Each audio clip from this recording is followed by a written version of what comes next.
Hello everyone, welcome back to my channel friends. और आज के वीडियो में आप सभी का एक बार फिर से स्वागत है।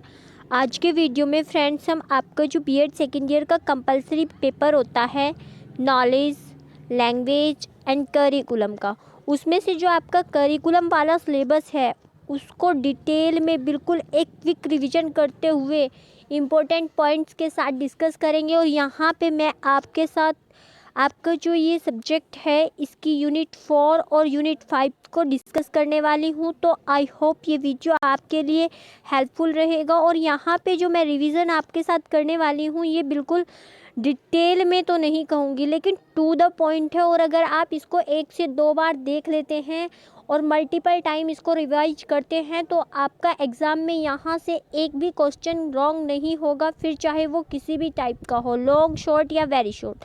तो चलिए स्टार्ट करते हैं हम अपने यूनिट 4 से।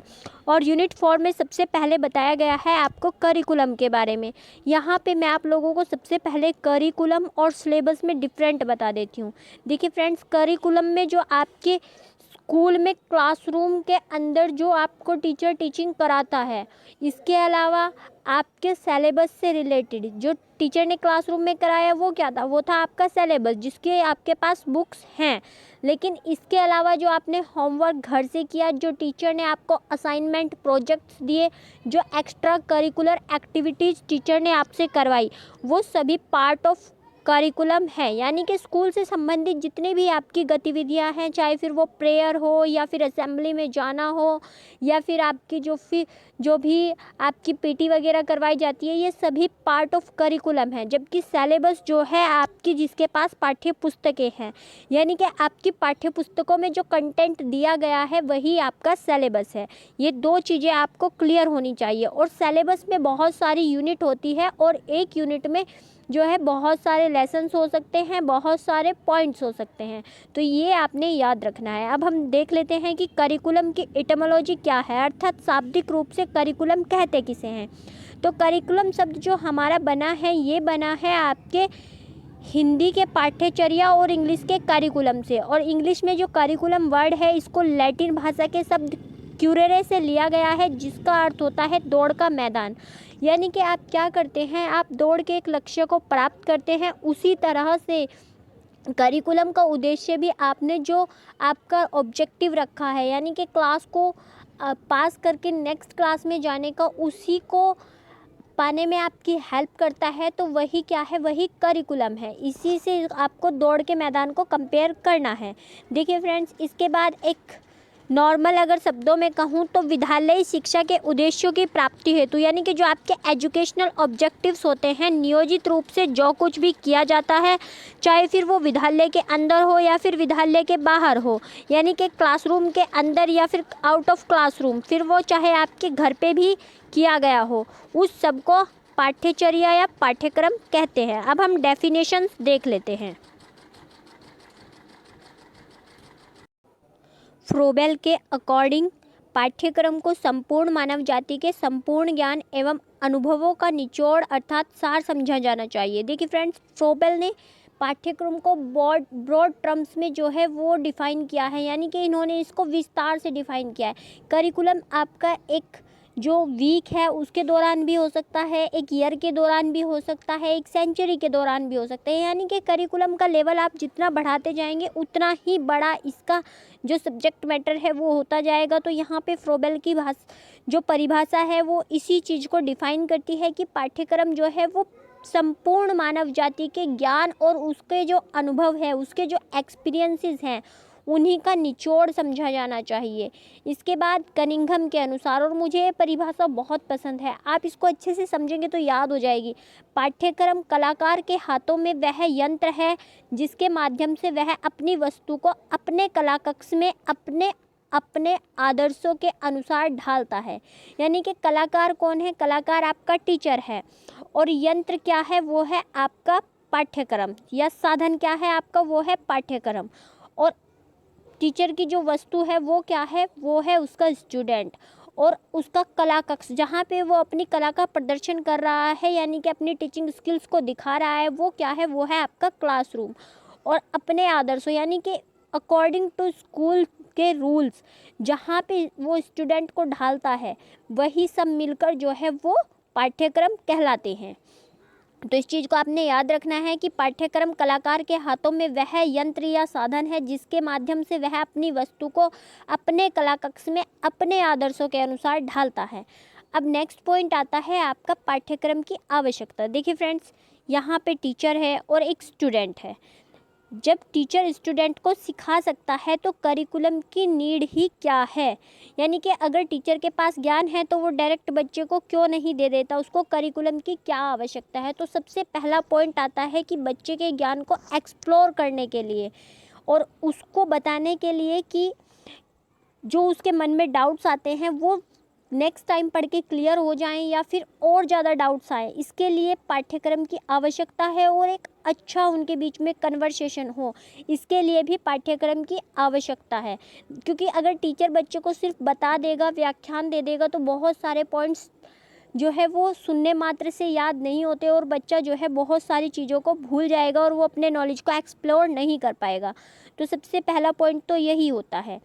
अब देख लेते हैं कि क्या क्या इसकी आवश्यकता है। तो पाठ्यक्रम जो है वो शिक्षण को नियमित यानी रेगुलर बनाता है और ये विषय को संतुलित करता है, बताता है कि एक क्लास में कितना कंटेंट जो है वो सफिशिएंट है बच्चे को पढ़ाने के लिए, छात्र का सर्वांगीण विकास करने में सहायक है और भावी जीवन में तैयार करने हेतु भी ये सहायक है।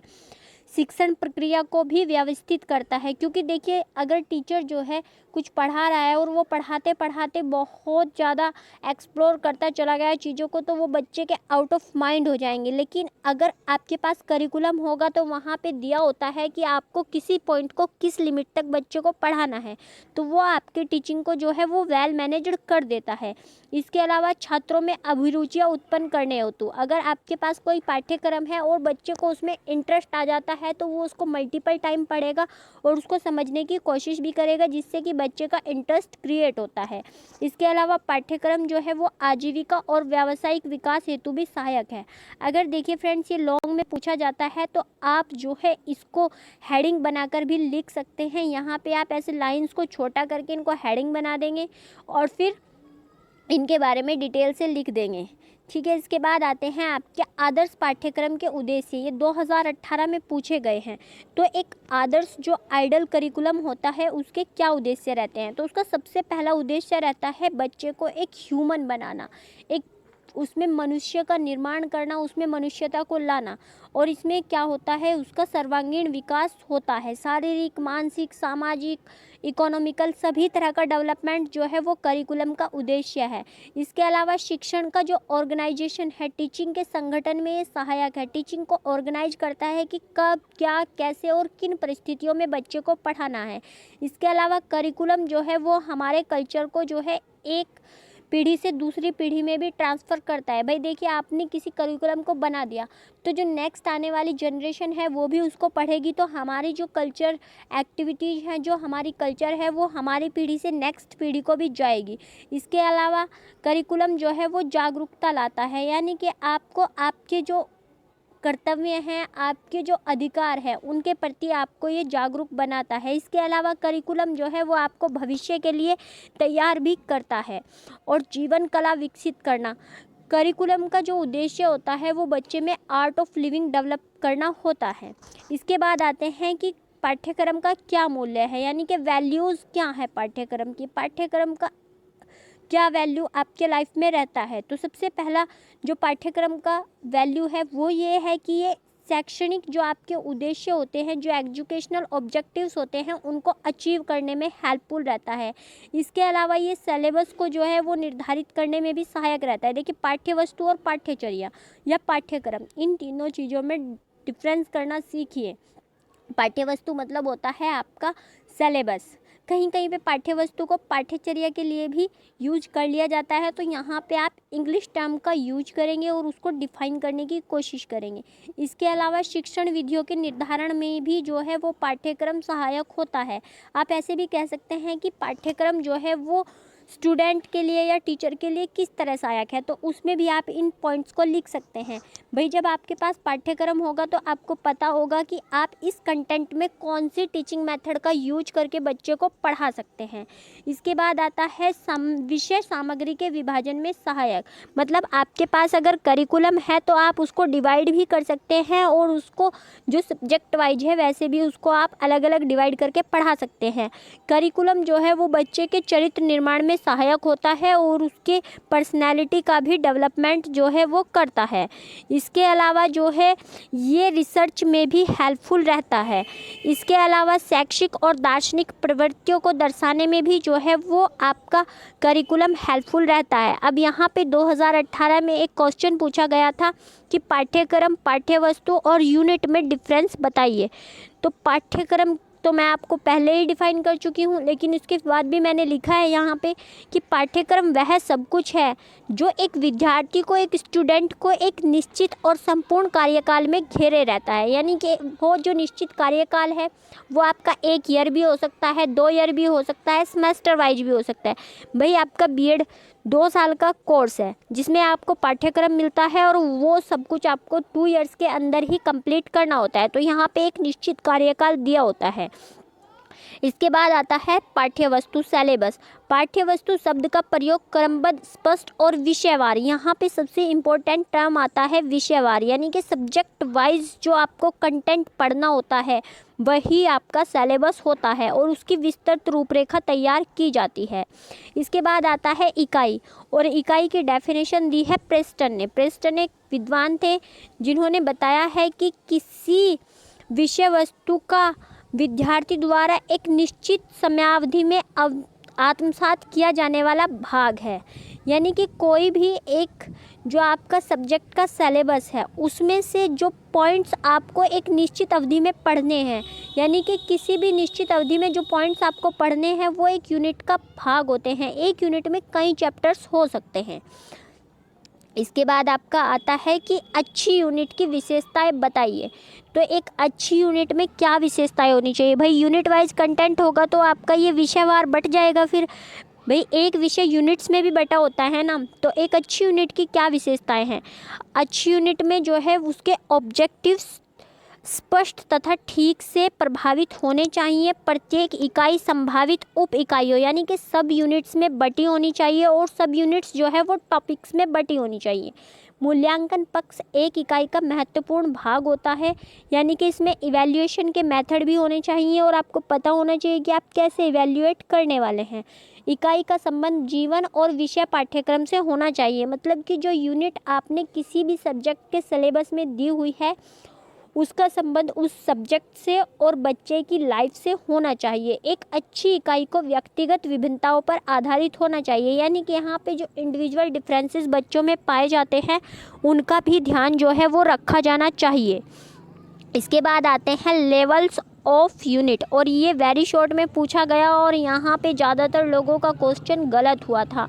तो इकाई योजना के 3 लेवल होते हैं। सबसे पहले आप वीकली जो है उसका इवैल्यूएशन करते हैं या वीकली उसको प्लान करते हैं, फिर उसी इकाई को आप जो है मासिक टेस्ट जो आपके एफए होते हैं उनमें भी फिर से प्लान करते हैं और फिर उसको आप ईयरली भी प्लान में शामिल करते हैं कि उसको उस ईयर में कितनी इम्पोर्टेंस देनी है।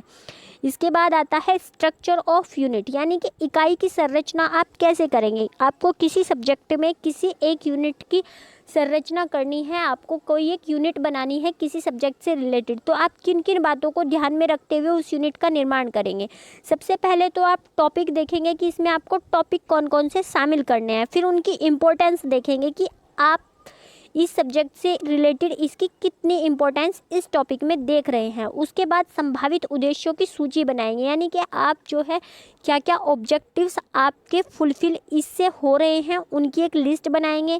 फिर कंटेंट की एक आउटलाइन बनाएंगे कि यहाँ पे इन सब टॉपिक्स को आप रखने वाले हैं। फिर जो आपकी प्रपोज्ड एक्टिविटीज़ हैं उनकी एक सूची बनाएंगे कि क्या क्या एक्टिविटीज़ इस यूनिट के दौरान रहेगी। फिर आप उन बुक्स की एक लिस्ट लेंगे जहाँ जहाँ से आप कंटेंट लेने वाले हैं। फिर आप इसमें जो है कंटेंट लेके ये देखेंगे कि आप इसका इवैल्यूएशन कैसे करेंगे। तो इस तरह से आपको एक यूनिट को जो है वो बनाना होता है एक स्ट्रक्चर यूनिट की, इन्हीं पॉइंट्स पे डिपेंड करती है कि आप टॉपिक को कितनी इम्पोर्टेंस दे रहे हैं, क्या क्या आपके ऑब्जेक्टिव्स हैं, कंटेंट की आउटलाइन क्या है, क्या एक्टिविटीज़ आप करवाना चाहते हैं, किन किन बुक से आपने कंटेंट लिया है, और फिर आप इवैल्यूएशन कैसे करेंगे। इसके बाद आता है पाठ्यक्रम के प्रकार, और ये 2015 में पूछा गया क्वेश्चन है कि पाठ्यक्रम के क्या कौन कौन से प्रकार है 2015 से 2017 के बैच में।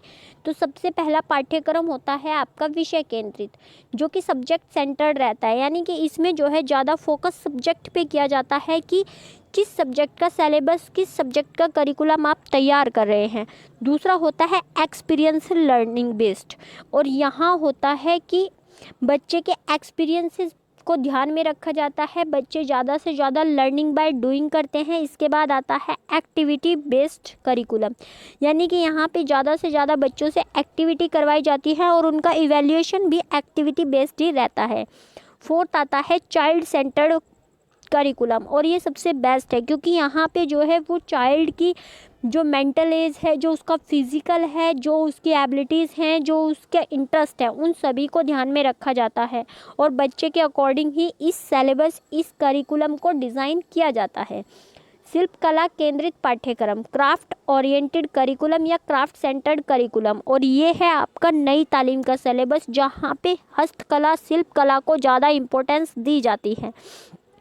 इसके बाद आता है कोरिलेटेड करिकुलम, और कोरिलेटेड करिकुलम के बारे में हम आगे पढ़ेंगे। इसके बाद आता है कोर करिकुलम। कोर करिकुलम में वो सभी जो करिकुलम है शामिल है जो कि इसेंशियल रूप से, आवश्यक रूप से एक बच्चे को पढ़ाया जाना चाहिए, जैसे कि लैंग्वेज। लैंग्वेज एक इसेंशियल पार्ट ऑफ लाइफ है जो कि बच्चे को पढ़ाया जाना चाहिए।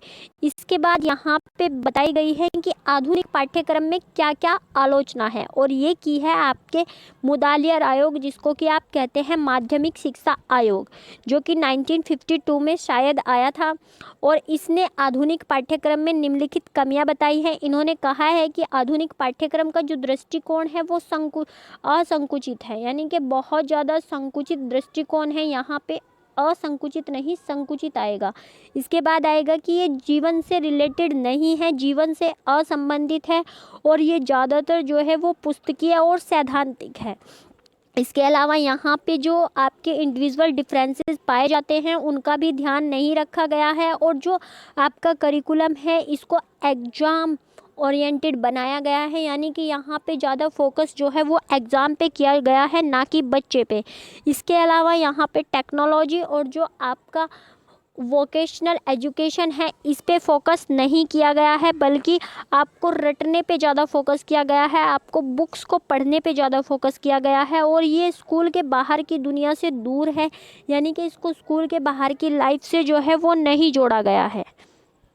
नेक्स्ट पॉइंट आता है हमारा कि करिकुलम डेवलपमेंट के प्रिंसिपल क्या क्या रहने वाले हैं, मतलब आप किन सिद्धांतों के आधार पे करिकुलम को विकसित करेंगे, करिकुलम का निर्माण आप किन सिद्धांतों के आधार पे करेंगे। तो सबसे पहला सिद्धांत जो इसमें आता है वो आता है क्रियाशीलता का सिद्धांत, यानी कि यहाँ पे एक्टिवनेस बनी रहनी चाहिए। अगर टीचर या स्टूडेंट में से कोई भी एक एक्टिव नहीं होगा तो टीचिंग जो है वो प्रभावपूर्ण नहीं हो पाएगी, टीचिंग इफ़ेक्टिव नहीं होगी। इसके बाद आता है विविधता और लचीलेपन का सिद्धांत, यानी कि करिकुलम में फ्लेक्सिबिलिटी और डाइवर्सिटी का होना बहुत आवश्यक है। अगर करिकुलम जो है वो डाइवर्सिटी नहीं रखेगा तो उसको जो है डिफरेंट कंडीशन में डिफरेंट बच्चों के अनुसार नहीं बनाया जा सकेगा, और ना ही उसमें चेंजेस किए जा सकेंगे। तो करिकुलम का लचीला होना भी आवश्यक है ताकि उसमें परिस्थितियों के अनुसार जो है वो चेंजेस किए जा सकें। थर्ड वन आता है कि उपयोगिता का सिद्धांत, करिकुलम में जो है वो उपयोगी होना बहुत आवश्यक है, क्योंकि अगर फ्यूचर में करिकुलम जो आप पढ़ रहे हैं, जो आप डिज़ाइन कर रहे हैं, वो बच्चे की हेल्प नहीं करेगा तो फिर उसका कोई यूज नहीं रह जाता है। इसके अलावा करिकुलम में डाइवर्स जो नीड है, जो इंडिविजुअल डिफरेंसेस हैं, उनका भी ध्यान रखा जाना चाहिए। तो इस सिद्धांत पे भी करिकुलम को जो है वो होना चाहिए। कि व्यक्तिगत विभिन्नताएं कैसी कैसी होती हैं। इसके अलावा रुचि के सिद्धांत पर भी करिकुलम को आधारित होना चाहिए, क्योंकि अगर करिकुलम में इंटरेस्ट क्रिएट नहीं होगा तो फिर बच्चे उसको नहीं पढ़ पाएंगे।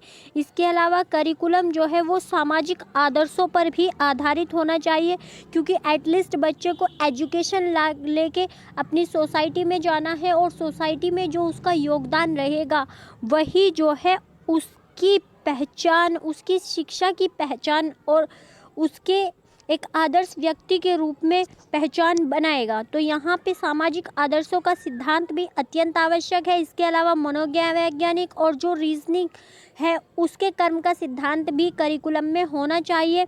इसके अलावा अवकाश के क्षणों का सदुपयोग का सिद्धांत, यानी कि बच्चे के पास जब छुट्टियों का समय है, जब उसके पास खाली समय है तो उसको कैसे यूटिलाइज करना है, ऐसा भी करिकुलम में जो है वो शामिल किया जाना चाहिए। आपने देखा होगा कि आजकल करिकुलम में जो है वो वोकेशन, जो आपकी वैकेशन होती है, जो आपकी समर वैकेशन होती है, विंटर वैकेशन होती है, उन सभी का काम भी स्कूल से बच्चों को दिया जाता है ताकि जो उनका खाली समय है वो उसको यूटिलाइज कर सके। सृजनात्मकता का सिद्धांत, बच्चों में जो है वो क्रिएटिविटी भी डेवलप होनी चाहिए ताकि वो डिफरेंट आइडियाज़ को सोच सके, एक ही चीज़ को कई तरीके से कर सकें, कि एक चीज़ को मल्टीपल टाइप से, भाई कोई एक क्वेश्चन है इसको ऐसे भी हम सॉल्व कर सकते हैं, इसका आंसर ऐसे भी दे सकते हैं, ऐसे भी दे सकते हैं, यानी कि डाइवर्स जो आपकी दिशाएं हैं, जो डाइवर्स थॉट हैं, उन पे आधारित भी करिकुलम को होना चाहिए। स्थानीय परिस्थितियों से संबंधित करने का सिद्धांत, यानी कि करिकुलम को जिन स्थानीय परिस्थितियों से जोड़कर बनाया जा रहा है वहाँ से उसको रिलेट भी करना चाहिए। और ये क्रियाशीलता का सिद्धांत फिर से रिपीट हो गया है, तो यहाँ पे आप इसको देख लेंगे, मैंने पहले ही बता दिया है। इसके बाद आता है पाठ्यक्रम संगठन की पद्धतियाँ, यानी कि आप पाठ्यक्रम को कैसे ऑर्गेनाइज करते हैं, कैसे उसको बनाते हैं, उसमें कौन कौन से मेथड यूज होते हैं। तो यहाँ पे जो है 2 तरह के मेथड होते हैं, आयोजित एवं प्रासंगिक मेथड, यानी कि ऑर्गेनाइजर और इंसिडेंटल मेथड।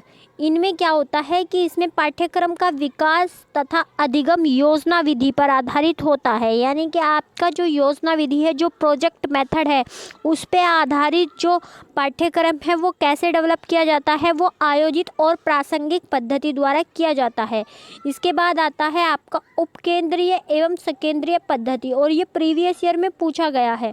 उपकेंद्रीय होता है आपका टॉपिकल और सकेंद्रीय होता है आपका स्पाइरल। देखिए फ्रेंड्स, स्पाइरल होता है आपका ऐसे, मतलब कि जो है जो लगातार चल रहा है। इसके अलावा हम पहले देख लेते हैं उप विषय प्रणाली को या उपकेंद्रीय प्रणाली को।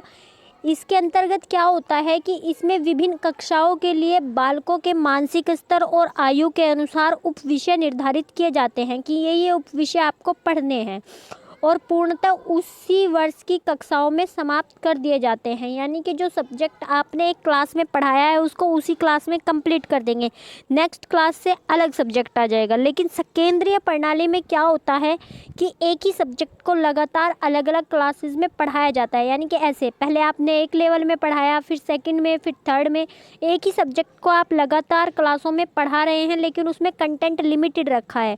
तो इस पद्धति को कहा जाता है स्पाइरल मेथड, और ये 2018 में पूछा गया है। इस पद्धति में किसी उपविषय को कक्षा विशेष में पूर्णतः समाप्त न करके बालकों की आयु तथा मानसिक स्तर के अनुसार कठिनाई स्तर को बढ़ाते हुए कक्षा दर कक्षा पढ़ाया जाता है। जैसे कि आपको एसएसटी पढ़ा रहे हैं तो पहले 6 में पढ़ाएंगे, फिर 7th में पढ़ाएंगे, फिर 8th में पढ़ाएंगे। सब्जेक्ट तो एक ही है लेकिन उसमें जो कठिनाई का स्तर है, जो डिफ़िकल्टी लेवल है, वो हर साल बढ़ रहा है। इसके बाद आता है अंतर विषय संबंधी, यानी कि पाठ्यक्रम में जो इंटर सब्जेक्ट कोरिलेशन होता है वो क्या होता है। तो ये जो है होता है कि विभिन्न जो आपके पाठ्यक्रम होते हैं, जो आपके डिफरेंट पाठ्यक्रम होते हैं, डिफरेंट जो आपके सब्जेक्ट होते हैं, उनके बीच में क्या रिलेशन पाया जाता है।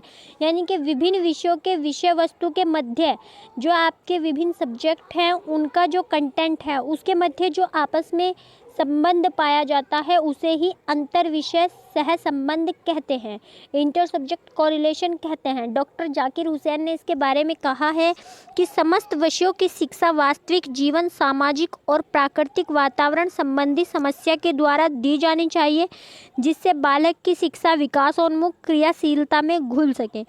यहाँ पे कहा गया है कि आप सब्जेक्ट भले ही अलग अलग पढ़ाएं, लेकिन वो एक दूसरे से रिलेट होने चाहिए, क्योंकि हमारी लाइफ में सभी सब्जेक्ट जो हैं हमें इंटीग्रेटेड वे में देखने को मिलते हैं।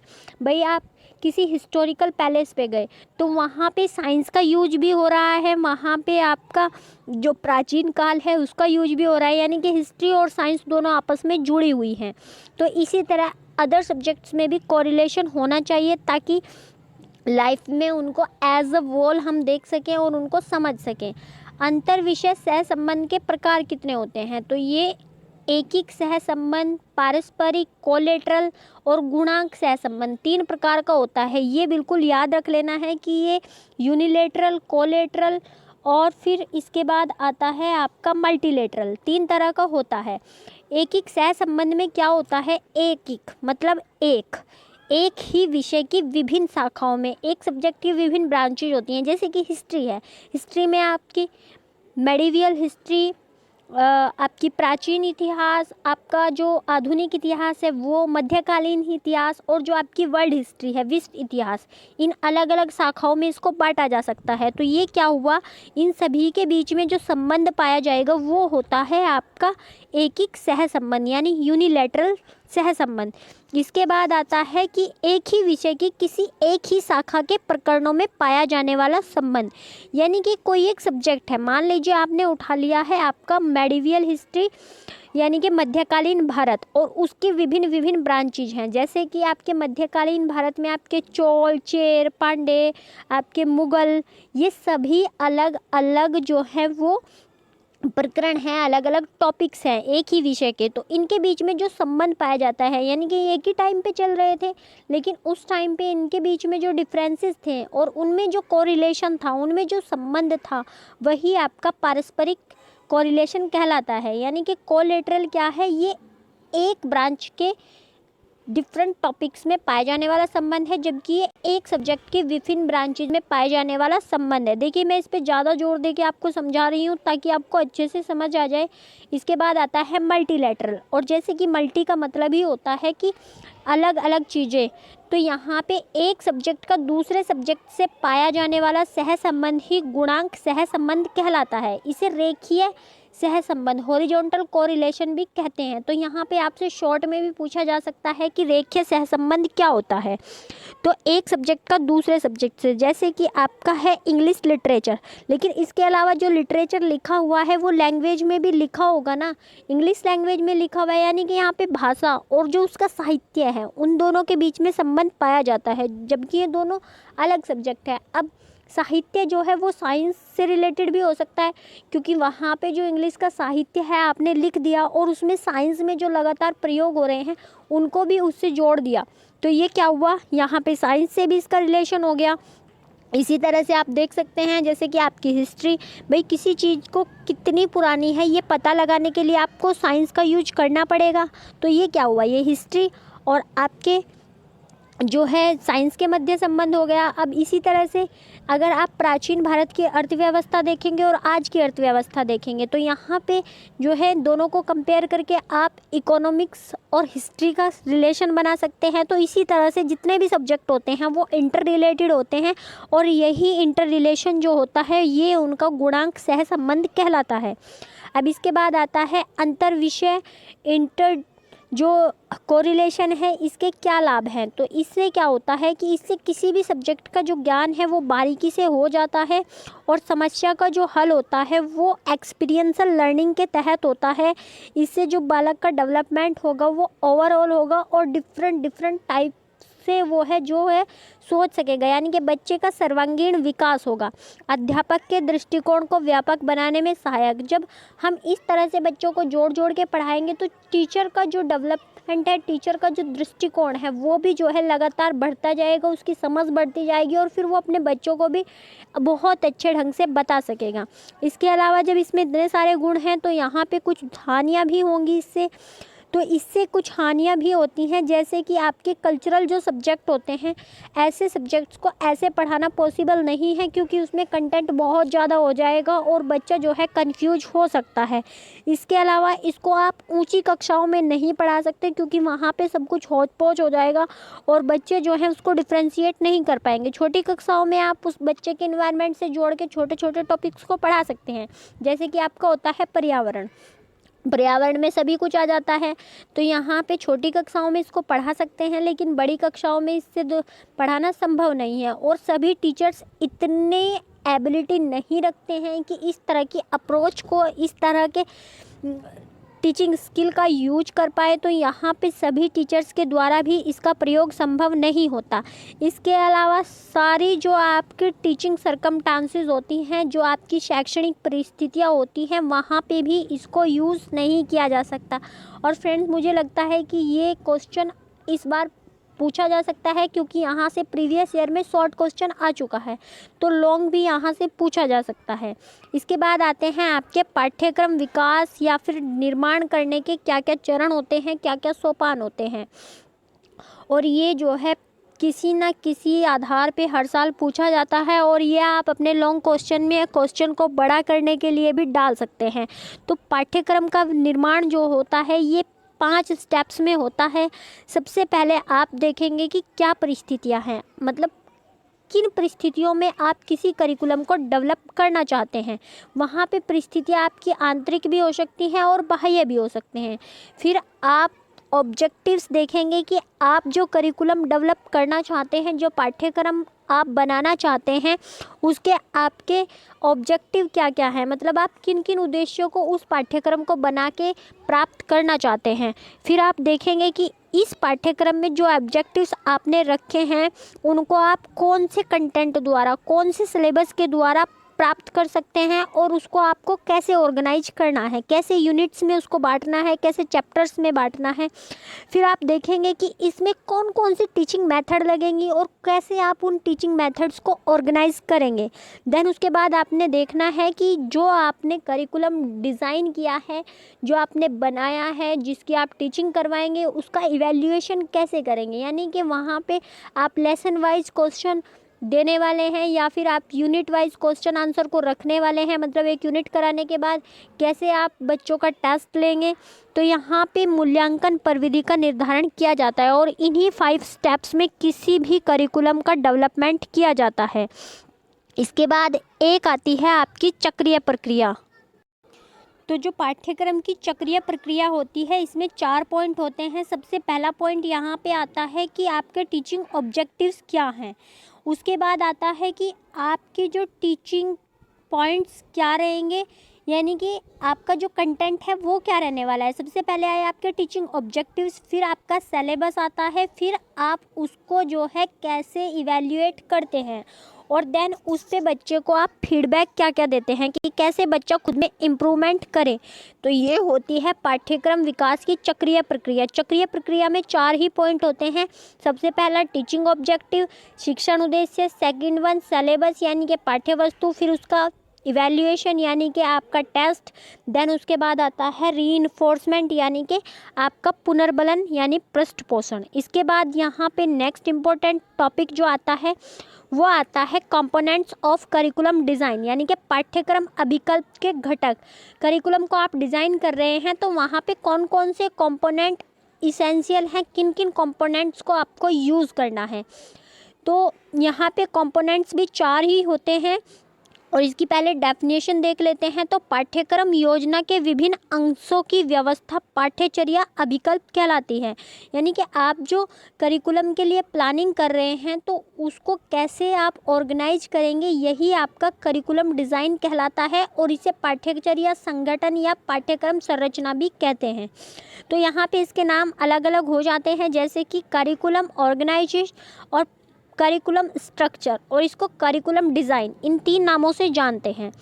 इसके बाद क्या कंपोनेंट्स होते हैं, तो इसमें 4 कंपोनेंट्स होते हैं। सबसे पहला होता है आपका ऑब्जेक्टिव। देखिए किसी भी काम को करने का आपका सबसे पहला जो और मेन पॉइंट होता है वो होता है ऑब्जेक्टिव, उसका उद्देश्य कि आप एटलीस्ट किसी भी काम को करना क्यों चाहते हैं।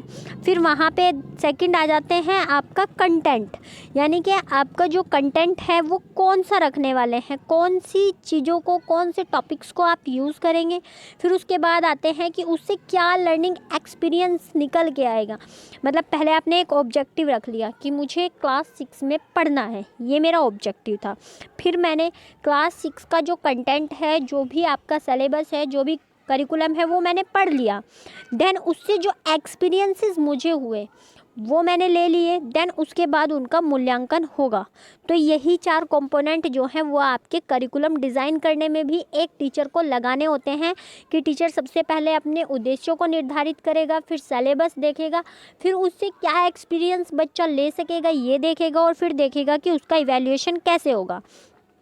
अब पाठ्यचर्या विकास के आधार कि क्या क्या बेस होते हैं पाठ्यचर्या विकास के, तो यहाँ पे दार्शनिक, सामाजिक, मनोवैज्ञानिक और वैज्ञानिक 4 तरह के आधार होते हैं।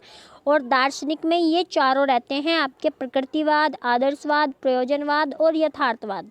इनको आप अपने बुक या मॉडल से पढ़ेंगे तो ये आपको बहुत अच्छे से समझ आ जाएंगे, या फिर आप खुद की समझ इतनी डेवलप करिए कि क्या बेस आपका दार्शनिक आधार है, क्या सामाजिक आधार है। किसी भी कंटेंट में सामाजिक आधारों की क्यों ज़रूरत होती है, क्योंकि कल को बच्चे को जाके रहना तो सोसाइटी में ही है। इसके अलावा मनोवैज्ञानिक आधार कैसे होंगे, बच्चे से रिलेटेड होंगे भाई, उसका जो मानसिक आयु है, उसका जो मानसिक आयु का स्तर है, जो उसके इंडिविजुअल डिफरेंसेस हैं, इन सभी के बेस पे होना चाहिए। इसी तरह वैज्ञानिक आधार आ जाते हैं। इसके बाद आता है पाठ्यचर्या प्रतिमानों के प्रकार, यानी कि जो टाइप्स ऑफ करिकुलम मॉडल है, यानी कि करिकुलम मॉडल कितने प्रकार के होते हैं। तो ये 3 टाइप के हो सकते हैं, या तो उद्देश्य प्रतिमान, यानी कि या तो ऑब्जेक्टिव मॉडल हो कि क्या ऑब्जेक्टिव है, या फिर आपका प्रोसेस मॉडल हो, या फिर आपका सिचुएशनल मॉडल हो। तो जो आपके उद्देश्य मॉडल होते हैं, यहाँ पे 3 पॉइंट्स होते हैं। शिक्षण उद्देश्यों का प्रतिपादन, उद्देश्यों की प्राप्ति के लिए सीखने के अनुभवों का सर्जन और व्यवहार में होने वाले परिवर्तन का मूल्यांकन, यानी कि बिहेवियर में क्या चेंजेस आए हैं आपके जो एजुकेशनल ऑब्जेक्टिव्स हैं उनको प्राप्त करने के बाद। देखिए फ्रेंड्स, ये थोड़ा सा टिपिकल है दोनों यूनिट्स, इसीलिए मैंने इनको एक क्विक रिवीजन के तहत रखा है, लेकिन फिर भी मैं डिटेल में बता रही हूँ, तो आप लोगों को इसको 1 से 2 बार देखना है और इसको समझना है। देन आता है आपका प्रोसेस मॉडल कि प्रोसेस मॉडल में क्या रहता है।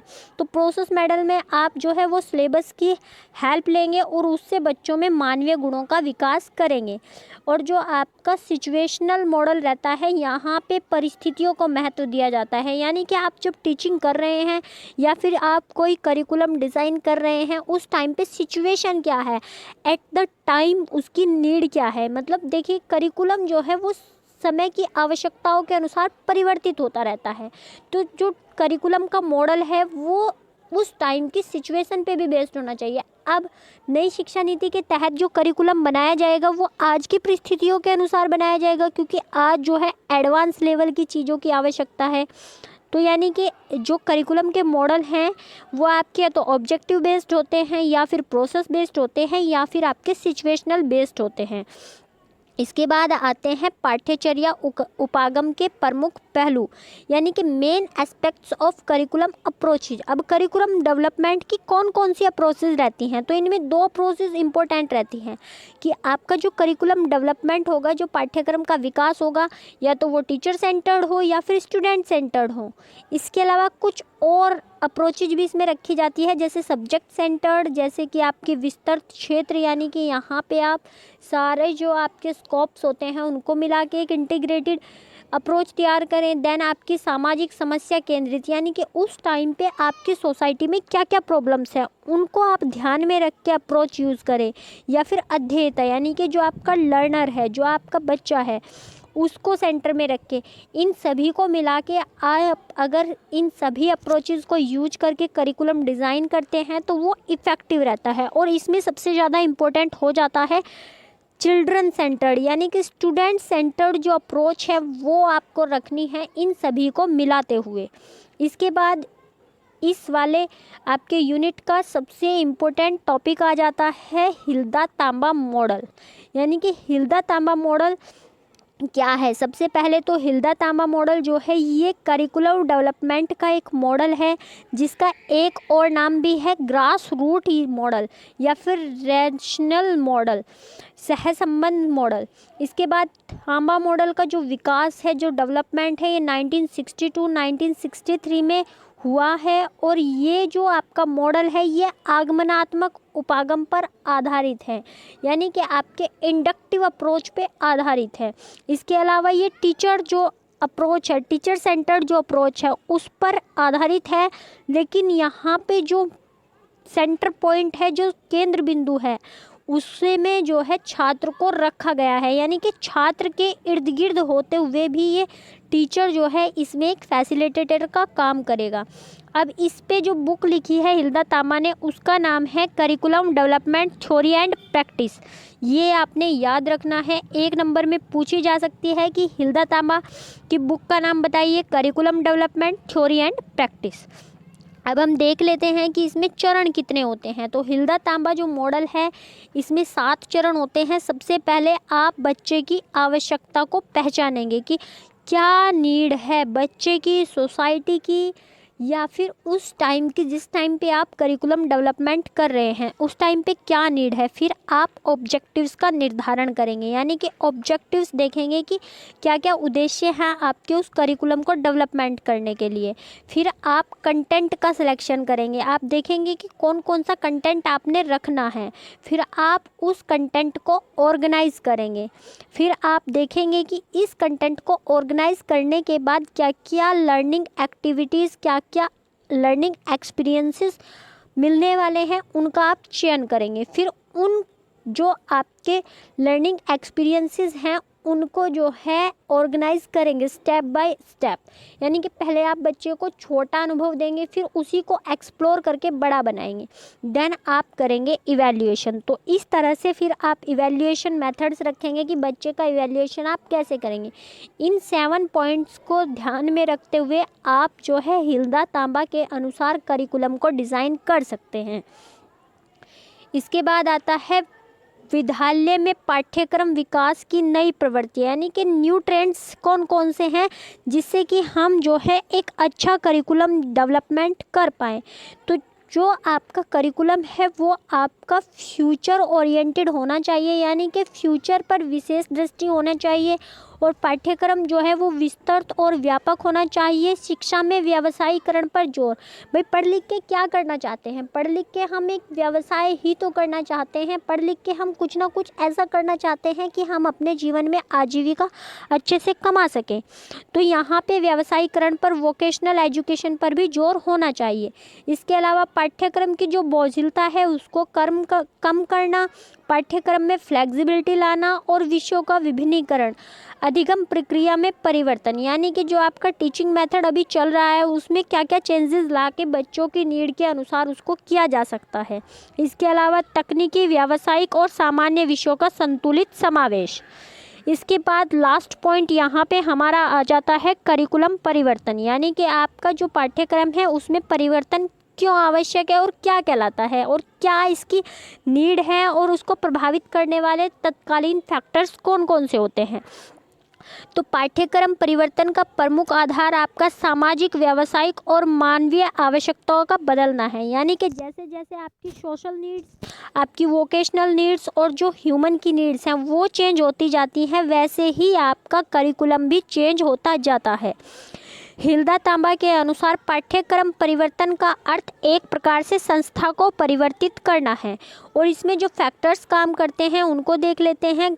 पाठ्यक्रम परिवर्तन को प्रभावित करने वाली तत्कालिक शक्तियाँ या फैक्टर्स।